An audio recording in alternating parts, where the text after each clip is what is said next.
بسم اللہ الرحمن الرحیم۔ السلام علیکم ورحمۃ اللہ وبرکاتہ۔ مسلمانوں کو امت بننے کی دعوت و پیغام۔ حضرت مولانا محمد یوسف کاندھیلوی صاحب رحمۃ اللہ علیہ نے اپنے وصال سے 3 دن پہلے یعنی 26 ذیقعد بمطابق 30 مارچ منگل کے دن بعد نماز فجر رائیونٹ ضلع لاہور میں ایک اہم تقریر فرمائی تھی۔ یہ آپ کی زندگی کی اہم آخری تقریر تھی۔ آپ نے ایسے فرمایا، دیکھو میری طبیعت ٹھیک نہیں ہے، ساری رات مجھے نیند نہیں آئی، اس کے باوجود ضروری سمجھ کے بول رہا ہوں۔ جو سمجھ کے عمل کرے گا اللہ تعالیٰ اسے چمکائے گا، ورنہ اپنے پاؤں پر خود کلاڑی مارے گا۔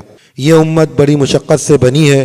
اس کو امت بنانے میں حضور پاک صلی اللہ علیہ وآلہ وسلم اور صحابہ کرام رضوان اللہ تعالیٰ اجمعین نے بڑی مشقتیں اٹھائی ہیں، اور ان کے دشمنوں یہود و نصارہ نے ہمیشہ اس کی کوششیں کی ہیں کہ مسلمان ایک امت نہ رہیں بلکہ ٹکڑے ٹکڑے ہوں۔ اب مسلمان اپنا امت پنا یعنی امت ہونے کی صفت کھو چکے ہیں۔ جب تک یہ امت بنے ہوئے تھے چند لاکھ ساری دنیا پر بھاری تھے۔ ایک پکا مکان نہیں تھا، مسجد تک پکی نہیں تھی، مسجد میں چراغ تک نہیں جلتا تھا۔ مسجد نبوی میں ہجرت کے 9ویں سال چراغ جلا ہے۔ سب سے پہلا چراغ جلانے والے تمیم داری رضی اللہ تعالیٰ عنہ ہیں۔ وہ سن 9 ہجری میں اسلام لائے ہیں، اور سن 9 ہجری میں تقریباً قریب سارا عرب اسلام میں داخل ہو چکا تھا۔ مختلف قومیں، مختلف زبانیں، مختلف قبیلے ایک امت بن چکے تھے۔ تو جب یہ سب کچھ ہو گیا اس وقت مسجد نبوی میں چراغ جلا، لیکن حضور پاک صلی اللہ علیہ وآلہ وسلم جو نور ہدایت لے کر تشریف لائے تھے وہ پورے عرب میں بلکہ اس کے باہر بھی پھیل چکا تھا اور امت بن چکی تھی۔ پھر یہ امت دنیا میں اٹھی، جدھر کو نکلی ملک پیروں میں گرے۔ یہ امت اس طرح بنی تھی کہ ان کا کوئی آدمی اپنے خاندان، اپنی برادری، اپنی پارٹی، اپنی قوم، اپنے وطن، اپنی زبان کا حامی نہ تھا، مال و جائیداد اور بیوی بچوں کی طرف دیکھنے والا بھی نہ تھا، بلکہ ہر آدمی یہ دیکھتا تھا کہ اللہ اور رسول صلی اللہ علیہ وآلہ وسلم کیا فرماتے ہیں۔ امت جب ہی بنتی ہے جب اللہ اور رسول صلی اللہ علیہ وآلہ وسلم کے حکم کے مقابلے میں سارے رشتے اور سارے تعلقات کٹ جائیں۔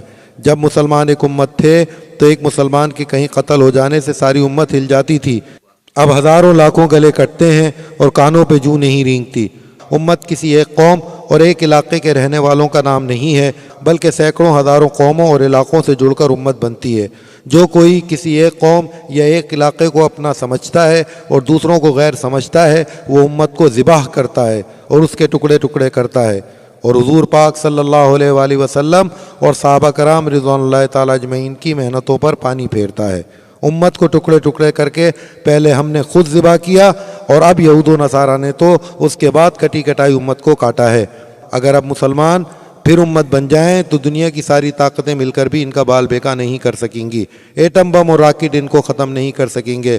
لیکن اگر وہ قومی اور علاقائی عصبیتوں کی وجہ سے باہم امت کے ٹکڑے کرتے رہے تو خدا کی قسم تمہارے ہتھیار اور تمہاری فوجیں تم کو نہیں بچا سکیں گی۔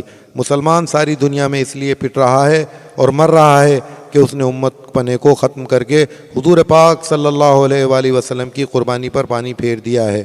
میں یہ دل کے غم کی باتیں کہہ رہا ہوں۔ ساری تباہی اس وجہ سے ہے کہ امت نہ رہی، بلکہ یہ بھی بھول گئے کہ امت کیا ہے اور حضور پاک صلی اللہ علیہ وآلہ وسلم نے کس طرح امت بنائی تھی۔ امت ہونے کے لیے اور مسلمانوں کے ساتھ اللہ کی مدد ہونے کے لیے صرف یہ کافی نہیں ہے کہ مسلمانوں میں نماز ہو، ذکر ہو، مدرسہ ہو، مدرسے کی تعلیم ہو۔ حضرت علی رضی اللہ تعالیٰ عنہ کا قاتل ابن ملجم ایسا نمازی اور ایسا ذاکر تھا، جب اس کو قتل کرتے وقت غصے میں بھرے لوگوں نے اس کی زبان کاٹنی چاہی تو اس نے کہا سب کچھ کر لو لیکن میری زبان مت کاٹو، تاکہ میں زندگی کی آخری سانس تک اس سے اللہ کا ذکر کرتا رہوں۔ اس کے باوجود حضور اکرم صلی اللہ علیہ وآلہ وسلم نے فرمایا کہ علی کا قاتل میری امت کا سب سے زیادہ شقی اور بدبخت ترین آدمی ہوگا۔ اور مدرسے کی تعلیم تو ابو الفضل اور فیضی نے بھی حاصل کی تھی، اور ایسی حاصل کی تھی کہ قرآن پاک کی تفسیر بے نقط لکھ دی، حالانکہ انہوں نے ہی اکبر کو گمراہ کر کے دین کو برباد کیا تھا۔ تو جو باتیں ابن ملجم اور ابو الفضل فیضی میں تھیں وہ امت بننے کے لیے اور اللہ کی غیبی نصرت کے لیے کیسے کافی ہو سکتی ہیں؟ یاد رکھو، میری قوم، میرا علاقہ، میری برادری، یہ سب امت کو توڑنے والی باتیں ہیں، اور اللہ تعالیٰ کو یہ باتیں اتنی ناپسند ہیں کہ حضرت سعد بن عبادہ رضی اللہ تعالیٰ عنہ جیسے بڑی صحابی سے اس بارے میں جو غلطی ہوئی جو اگر دب نہ گئی ہوتی تو اس کے نتیجے میں انصار اور مہاجرین میں تفریق ہو جاتی، اس کا نتیجہ حضرت سعد رضی اللہ تعالیٰ عنہ کو دنیا ہی میں بھگتنا پڑا۔ روایت میں یہ ہے کہ ان کو جنات نے قتل کر دیا اور مدینے میں یہ آواز آئی اور کوئی بولنے والا نظر نہ آیا، عربی میں لکھا ہوا ہے۔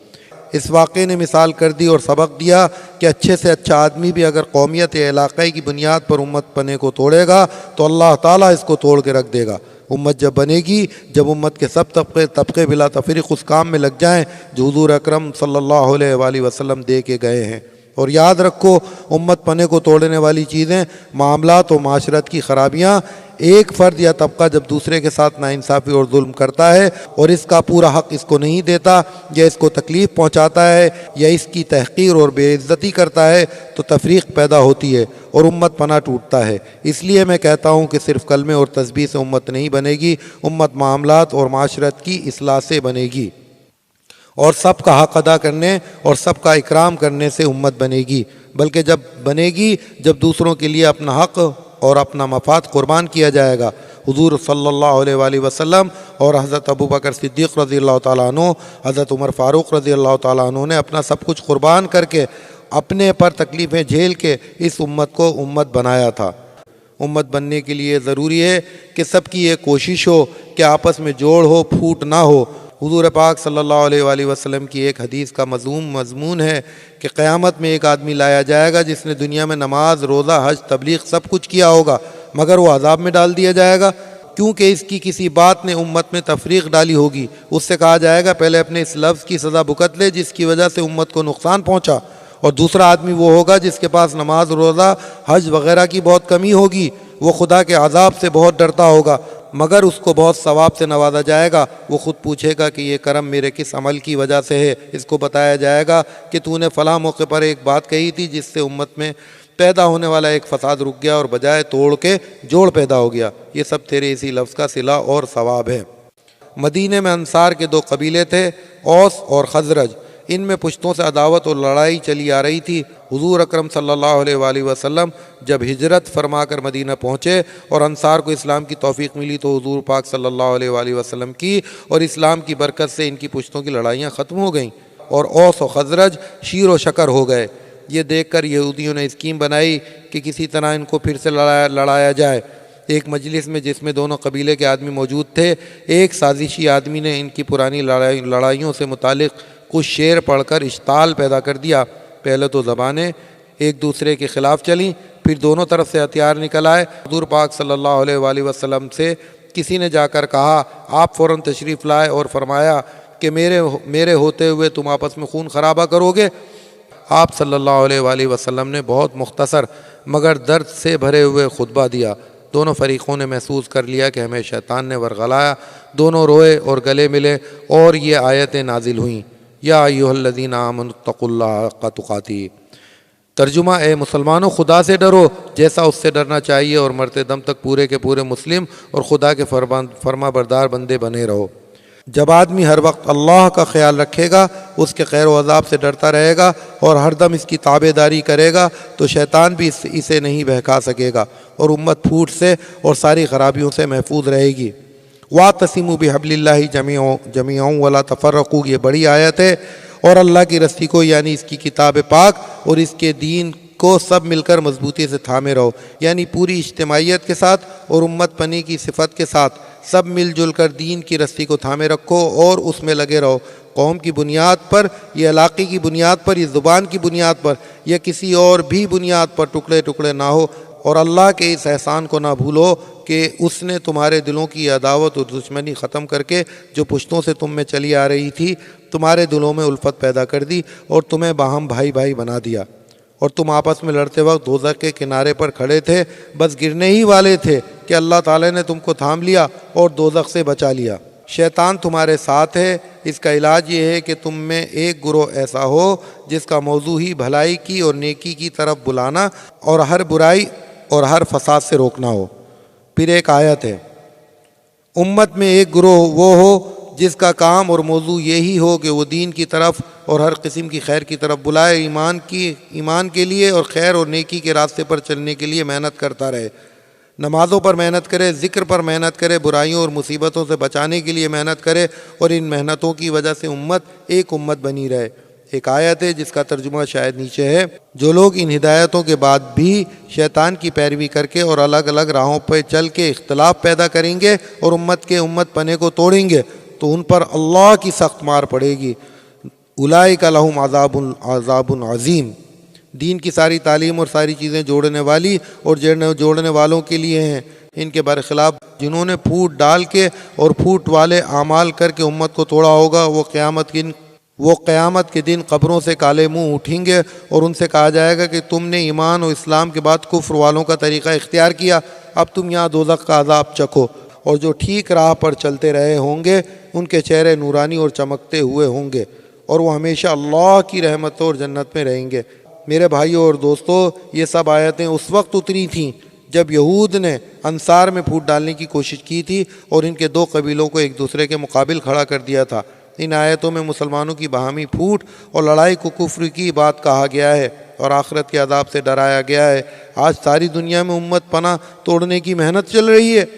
اس کا علاج اور توڑ یہی ہے کہ تم اپنے آپ کو حضور پاک صلی اللہ علیہ وآلہ وسلم والی محنت میں لگا دو۔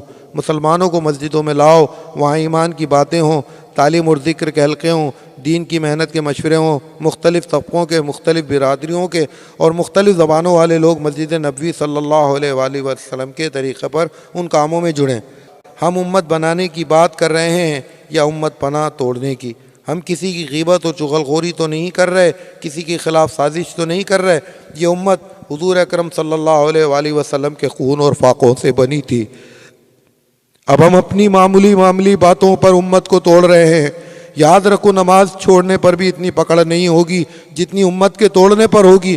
اگر مسلمانوں میں امت پناہ آ جائے تو وہ دنیا میں ہرگز ذلیل نہ ہوں گے، یعنی ہر مسلمان دوسرے مسلمان کے مقابلے میں چھوٹا بننے اور ذلت و تواضع اختیار کرنے کو اپنائے۔ تحقیر اور تمسخر اور تجسس اور غیبت سب وہ چیزیں ہیں جو آپس میں تفرقہ پیدا کر کے امت پنے کو توڑتی ہیں۔ ان سب کو حرام قرار دیا گیا۔ یہود نبیوں کی اولاد ہیں، اصول توڑے تو اللہ نے ٹھوکر مار کے ان کو توڑ دیا۔ صحابہ کرام رضوان اللہ تعالیٰ اجمعین بت پرستوں کی اولاد تھے، انہوں نے چمکانے والے اصول اختیار کیے تو اللہ نے ان کو چمکا دیا۔ دوستو، اپنے کو اس محنت پر جھونک دو کہ حضور صلی اللہ علیہ وآلہ وسلم کی امت میں امت پناہ آ جائے۔ اب اس کا اہتمام کرو کہ مختلف قوموں، علاقوں اور طبقوں اور مختلف زبان والوں کو جوڑ کر جماعتوں میں بھیجو اور اصول کی پابندی کراؤ، پھر انشاءاللہ امت بننے والا کام ہوگا، اور شیطان اور نفس خدا نے چاہا تو کچھ بھی نہیں بگاڑ سکیں گے۔ اس کے بعد حضرت مولانا نے دیہات میں محنت کرنے اور فضا بنانے پر خصوصیت کے ساتھ زور دیا اور حسب معمول دعا اور تقریر فرمائی۔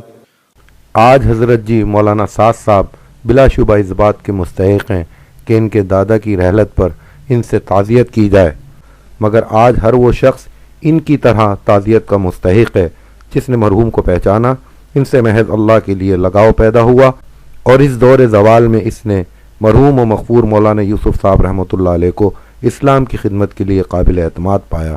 مولانا کی رحلت اگرچہ صدمہ ہے تو سب مسلمانوں کے لیے، اگر نقصان ہے تو پوری امت کا۔ جزاکم اللہ خیرہ۔